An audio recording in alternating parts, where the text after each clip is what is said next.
Hey there, Arlington. I'm Isabel Litterst with this week's edition of ACMi News. Thanks for joining us. This week, local businesses get a boost as we head into the fall. And some quirky new residents move into lodgings with a view of Spy Pond. Stay with us for these stories and more to come. From McLennan Park to Spy Pond, from Poets Corner to the Mystic River, we have Arlington covered. We're your neighbors, a friend you can turn to. This is ACMi News. Even though COVID-19 deaths surged in Massachusetts nursing homes at the beginning of the pandemic, Arlington's senior facilities have managed to keep their population safe in recent months. ACMi News correspondent In-Young Kim wanted to know how they did that. Here's her report. In Massachusetts nursing home, 1 in every 7 who are infected with COVID-19 have died. In the first months of the pandemic, elder care facilities faced particular difficulties that resulted in a greater death toll for seniors. According to the Boston Globe, the state had the second highest number of COVID-19 deaths in long-term care facilities in the country. In March, nursing homes across the state were unable to secure PPE because of limited supplies and because managers did not want to alarm their residents. Also, nursing homes could not conduct widespread testing, which led to more infections. Natasha Waden, the Director of Public Health in Arlington, is here with more information. Some of the challenges that the long-term care facilities and nursing facilities had faced at the beginning were just the lack of PPE. As a result, they had a lot of staffing shortages where staff had to be out because they were either sick or under quarantine. There was a lot of limitations to them having access to testing right away. I asked her what has improved in this area since the beginning of the pandemic. We have a regular contact at the state for each of the facilities here in town. I think there's been a lot of protective measures that have been put in place. The COVID guidelines for visitation and sanitation, personal protective equipment that needs to be worn. I think all of these measures have really helped to really control the spread in these facilities. Director also said Arlington's long-term care facilities have kept the population safe. The long-term care facilities here in Arlington are doing a really good job protecting our most vulnerable population. They have a lot of safety procedures in place. They've been working on COVID-19 plans. There's regular communication with the health department as well as state affiliates to really make sure that they're doing everything they can to protect their communities at large. According to the town's COVID-19 figures, as of Wednesday, October 7, 144 out of 374 total confirmed cases are aged 70 and older. According to the state's weekly COVID-19 public health report, 90% or more of staff at the long-term health facilities and nursing homes should get a COVID-19 test, and the data from nursing homes in Arlington was also included.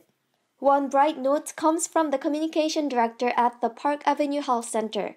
Jeffrey Thompson said that ever since May, there have been no new cases at that facility.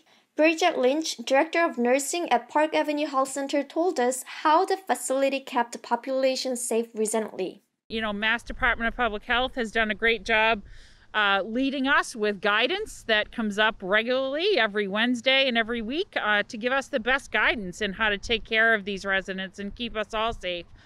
We're in constant contact with mass epidemiologists, which again help us for infection control purposes, what to do, what not to do. Mark O'Flaherty, administrator at Park Avenue Health Center, also talked about the health center's working conditions during COVID-19. As far as the working conditions, our employees are doing a great job at keeping both the residents safe, as Ms. Lynch said, and as well keeping themselves safe. So we certainly are happy that we have no one in the building that is positive. All of our residents are either recovered or negative. We work very diligently every day. The administrator also said the facility has been preparing for the coming winter. We're taking very strict approaches on our screening. We're asking for the cooperation of both our family members, our residents, and our staff, which we have received, and it's been very, very supportive in keeping our building COVID-free. According to the administrator, the staff, residents, and families all have been supportive and care for those in need. And so for that reason, I want to keep that sign out there to remind us each day of the dedication and sacrifice. Nursing home residents are among the most vulnerable to COVID-19. Happily, Arlington senior facilities have had great success keeping their populations safe in the last number of months. For ACMi News, I'm In-Young Kim. Have you fallen into a habit of ordering everything online, from clothes to books to dinner? I know I have. Shop Arlington First wants to help you break that habit, and for the best of reasons. The initiative encourages residents to replace their online shopping by choosing to support local options instead. James Milan spoke to a couple of the program's creators about why it's important now, more than ever, to shop local. I'm James Milan, and I am joined today to talk about a brand new program in town, just rolling out. I am joined by Allie Carter, our town's economic development coordinator, and by Beth Locke, who is the executive director of our Chamber of Commerce. I first asked Allie and Beth to describe the program itself, including what the impetus for it was. Basically, it's a global and national problem, but we need a local solution for supporting our local businesses. And the people in this town love their local business owners. Anytime a business closes, and we've had a few since the pandemic started, people are really upset. And so we created the Shop Arlington First campaign to just be a constant daily reminder going into this colder weather season and the holiday season that so many small businesses rely on, that they're relying on Arlington residents and Arlington shoppers to support the local businesses. This program has 6 components. There's a direct mail piece that will be dropped at every Arlington residence and business within the next week. The postcard talks about the program, talks a little bit about the types of ways that folks can interact with Arlington businesses. And then it has a dedicated landing page called shoparlingtonfirst.com, where people can go to find out more. When you get to the landing page, you learn a little bit about why you should shop local, how that helps our local economy. You have an opportunity to go to a really comprehensive list that the town has put together and is keeping updated on a regular basis, a list of open businesses, what their hours are, what types of services they're offering in terms of in-store shopping, curbside shopping, delivery, that type of thing. So we're not just, we're hoping that people who have not really been out and interacting as much maybe as others can see that there are different ways they can interact with the businesses. There'll also be a beautiful banner campaign going up and down Mass Ave. Those we're hoping will go up certainly within the next 4 or 5 days. Similar graphics to the landing page, just another way that folks are out and about, they see this, the slogan is top of mind. And then there'll also be digital advertising, which we're geo-targeting to Arlington and, sort of the surrounding towns, the neighborhoods that may abut the town. And then lastly, there's a yard sign program where we're hoping that one big part of this is that we want Arlington residents to become local influencers. So if you are a promoter and supporter of local businesses, if you put a yard sign out in your yard, you can influence your neighbors to do the same. And I think that's a really important part of the program. So that's all available on the landing page. And how would the program address people's understandable and predictable concerns around safety? I think safety is a major factor. Our health department has been very diligent, and we've been working closely together to get the information out to the business owners to help them understand how to be compliant and getting down to real nitty-gritty details, answering all their questions so they know that how they're operating is safe. And we'll continue to do that as the reopening guidelines evolve. for the most part, people know that businesses are open, but they may not understand, because they haven't been out themselves, they may not understand the safety protocols that are being practiced and put in place. So they may see that the hair salon is open, but they don't realize when they go in there, there's going to be 5 or 6 different ways that they will be made to feel safe. So I think that's what we want to educate them on, more than just the fact that businesses are open. It's that they're open and doing business differently than they used to. Ali spoke about why this program is so crucially important for our community at this time. One thing that's really unique about Arlington and that a lot of people appreciate is that we have a lot of truly independent businesses, independent retailers, independent restaurants, places you can't go to anywhere else. What I want people to understand is that the way they choose to spend their money actually has a direct impact on the built environment and the landscape that they see in our neighborhood business districts. When one of the restaurants closed, one of the bigger restaurants in the center earlier in the pandemic, someone said to me, you know, I never went there. I never ate there, but I'm really just so sad to see them close. Well, if you never eat there, they're going to close. They're businesses. They rely on customers coming and consuming their products and food and goods and services. And finally, there were some well-deserved thanks and expressions of gratitude to be given. I've been really so grateful for the support of the town leadership in the past few months, the select board, the town manager, and other department heads and staff for just how responsive folks have been. Approvals for things that would have been, taken months have just gotten approved in one meeting. People really are trying to adapt and give the businesses all the flexibility they need to remain open and do what they need to do. And I'm so grateful for that. Thank you to the sponsors of this campaign, if I could. We have, we mentioned earlier that there are some businesses who have fared well during this pandemic, and many of them have stepped up to sponsor this campaign. This is costing some money, and we really appreciate their help. We wouldn't have been able to do it without them.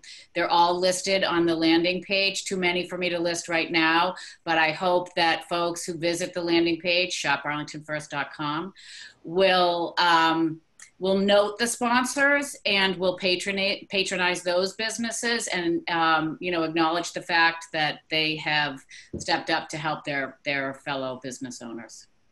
Well, I want to thank you, Beth Locke, Executive Director of our Chamber of Commerce here in town, for joining us today, and also to you, Ali Carter, our Economic Development Coordinator in town. Remember, folks, shop Arlington first. You're not going to be able to avoid hearing about it, I'm sure. I certainly hope. So don't just hear about it, act on it. Well, James, I'll have to take this advice and get my next retail fix in Arlington. Now, after Pierce Elementary School staff members tested positive for COVID-19, forcing the school to shut down temporarily, ACMi's Kristen Bollier spoke to health officials and community members about the differing educational approaches adopted by Arlington schools. Following up on the Pierce School's decision to postpone reopening after a staff member tested positive a couple of weeks ago, I spoke with the nursing director about why school nurses are busier now than ever. Even with fewer students in the classrooms, there's a lot to do to help prevent any further closures. Since COVID hit, it's been very challenging. It's taken up almost 100% of my time. The policy and the regulations and the guidelines have changed so frequently. We have to stay on top of that as nurses and as nurse leaders and let the public know. So school nursing is not just putting on Band-Aids and giving out meds anymore. There's so much more to it. But our school nurses are still involved in case management. They're still involved in paperwork. They're still involved in helping the teachers who have questions and concerns. Helpful reminders to wear your mask can be found around Arlington Public School campuses. But how else is the district ensuring that families can send their children off for in-person instruction with confidence? Susan described the online resources available to keep people informed. So there's a couple of places on the main web page. One says I believe it says COVID information from your APS nursing director. You can click into that, and that brings you to our COVID webpage. That brings you to our main nursing COVID webpage, and there's a letter there, and then there's all sorts of resources that you can click into. Although in-person classes don't begin here at Arlington High School until January, nursing faculty is working around the clock to ensure that comeback isn't pushed back any farther. And we talk about things like, when is it appropriate to come back to school and things like that. There's a lot more to think about. Before, when a kid would come in with a bellyache or a headache, we might just help them there and treat them, and that could still be an issue. That could still be the way we do things now. Kind of depends on the situation. So each nurse is looking at every situation, looking at the COVID symptoms and making sure that we're making decisions that help keep everyone safe. PCR tests rather than the rapid tests are the only ones accepted as good to go by Arlington schools. Testing sites for such PCR tests are currently available in towns like Chelsea and Everett. School nurse Jen said she and her family attended the Everett location and were able to get their results back the very next day. For ACMi, I'm Kristen Bullier. The Arlington Center for the Arts is one of the cornerstones in Arlington's cultural landscape. Like everyone else, the ACA has felt the impact of the pandemic, but maybe not as much as you'd think. James Milan talked to Executive Director Tom Formicola, who painted a picture of resilience, adaptability, and a new normal that's working pretty well. Here are a couple of the highlights from their conversation. We do 10 weeks of summer camp every year. And this year, that tradition was threatened. We've been doing that for like 30 years. Wow.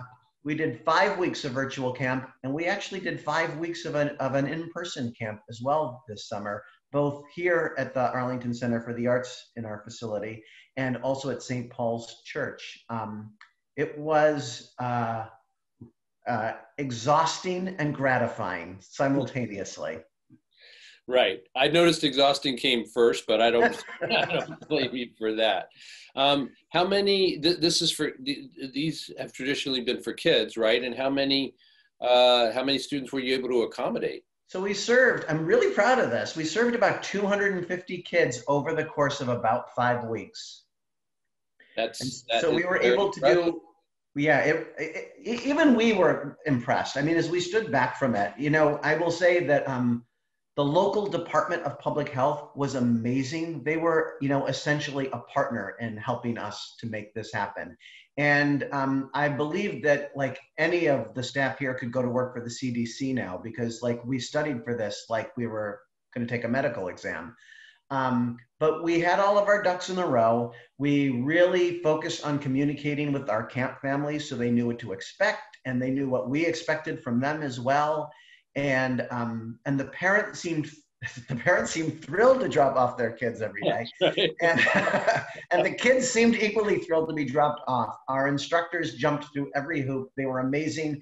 This is a camp that looked like no other, but it was full of joy and full of creativity. And I think everybody that was a part of it, really felt good about it. I can't tell you, it was so much hard work that every time somebody said something nice, I just wanted to melt because it really meant a lot.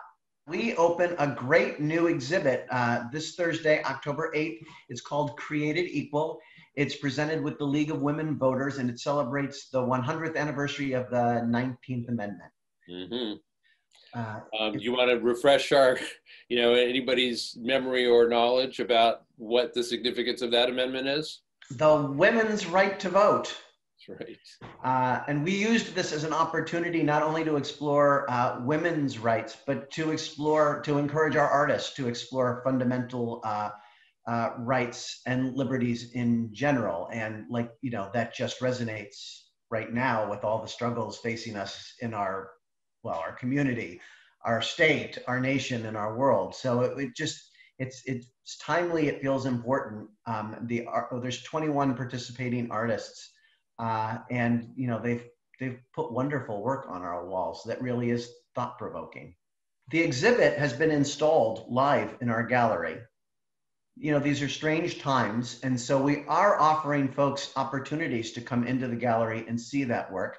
by appointment only, but if folks go to our website at www.acarts.org, they can sign up for a day and time when they'd like to come in. And you can come in as part of a group of 4 people, only 4 at a time, in our gallery, and sort of see the work up close and personal. So, you know, that's nice to be able to offer folks.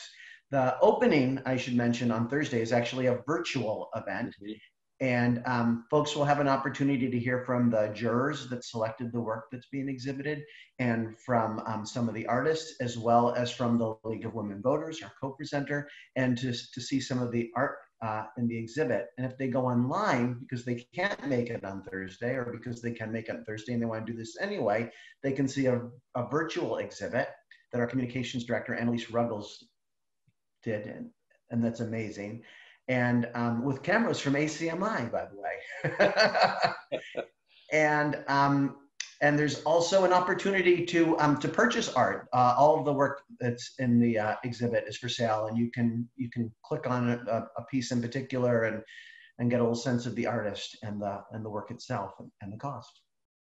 On Thursday, October 13th, the town will hold its latest virtual town forum to provide a comprehensive picture of current pandemic preparedness as we head into colder weather. We asked town manager Adam Chapdelaine about what people can expect from the forum. I think first and foremost that we get a lot of positive feedback about the virtual town forums we did earlier this year, as giving folks an opportunity to engage in discussions with town leaders. So we were in a steady state for a while, but we're moving into a new period of, a new season, wondering when vaccines are going to come. So I think we want to give people that opportunity to engage again. We want to update people on where we see things standing today. And yeah, we do want to talk about the future as well. What do we see coming down the pipe?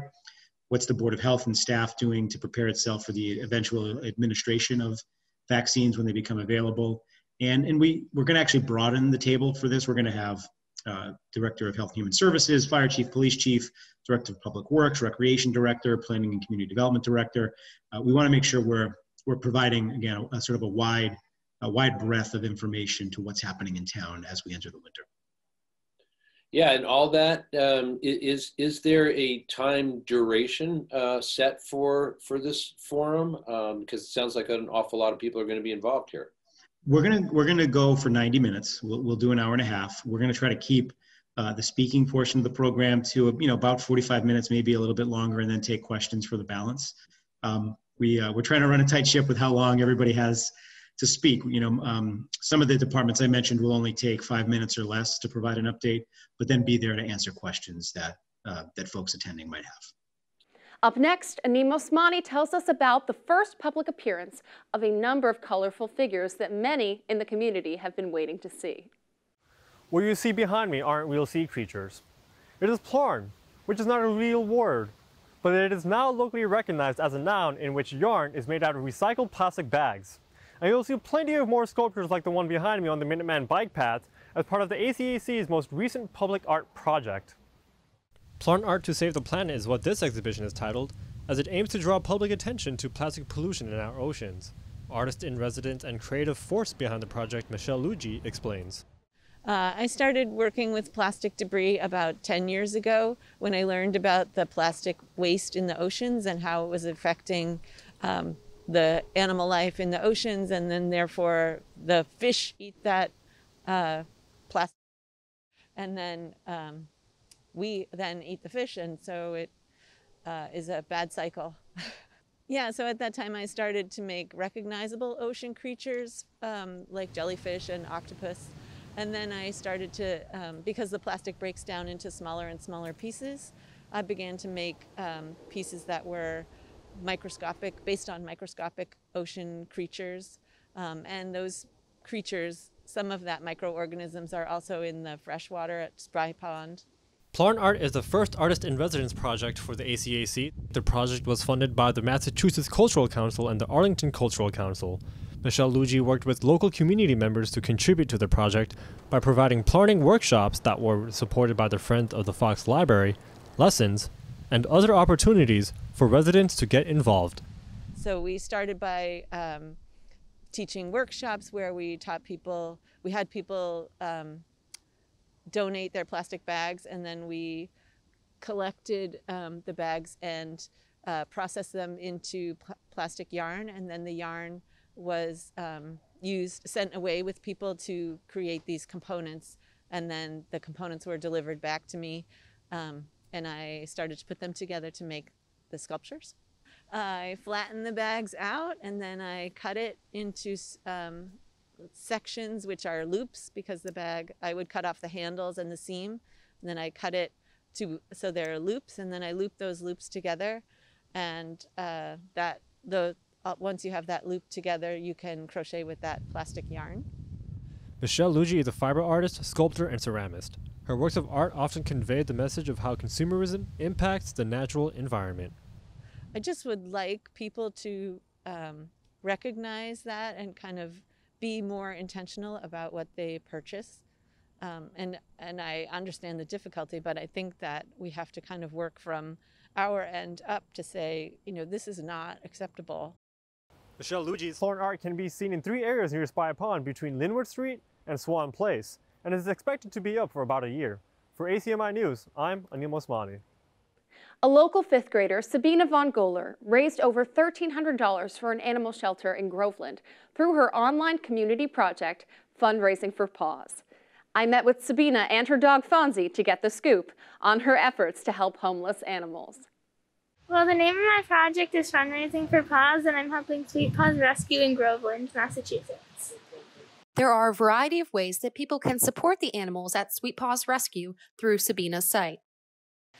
Well, they can go to the website fundraisingforpaws.com, and then if they scroll down a bit, they can press on the thing they want to buy, and then once they press on that, they can hit, I think the button is Buy Donation, and then they could put in like their information, and then they can do either check, PayPal, or I think that's it. People could order a treat kit, a cleaning kit, a toy kit, or a market basket gift card. Me and my mom go to the store and we buy whatever kit they bought. Sabina started Fundraising for Paws in July, and since then her project has been very successful in collecting donations for the shelter. We did raise $1,403. Well, I started it because it's an assignment from my black belt, and we were supposed to do a community service project, and in the spring, I think, I took a kidpreneur class. So I learned how to build my own website and do logos. Sabina is currently a brown belt at Elite Freestyle Karate, where she has been training for 3 years. This project will help her to meet her service requirement that she needs to earn her black belt. Sabina's family dog, Fonzie, was a big reason why she chose to help Sweet Paws Rescue for her project. I wanted to help them because we adopted our dog Fonzie from there. From the idea to the website development to fundraising, Sabina runs Fundraising for Paws on her own, with a little help from her mom in delivering the donations. Well, I think Sabina has certainly earned her black belt. As always, it's a pleasure, Arlington. Thank you for joining us for ACMi News. I'm Isabel Litterst. We'll see you next week. You can always check out our latest segments and newscasts on the web at acmi.tv/news. And don't forget to like us on Facebook and follow us on Twitter and Instagram at ACMi News. Make sure to subscribe to our YouTube channel as well. You'll find us at youtube.com/ACMi News. If you have any news tips for us or wish to become a citizen journalist, we'd love to hear from you. Email us at news@acmi.tv or stop by ACMI Studio A at 85 Park Avenue.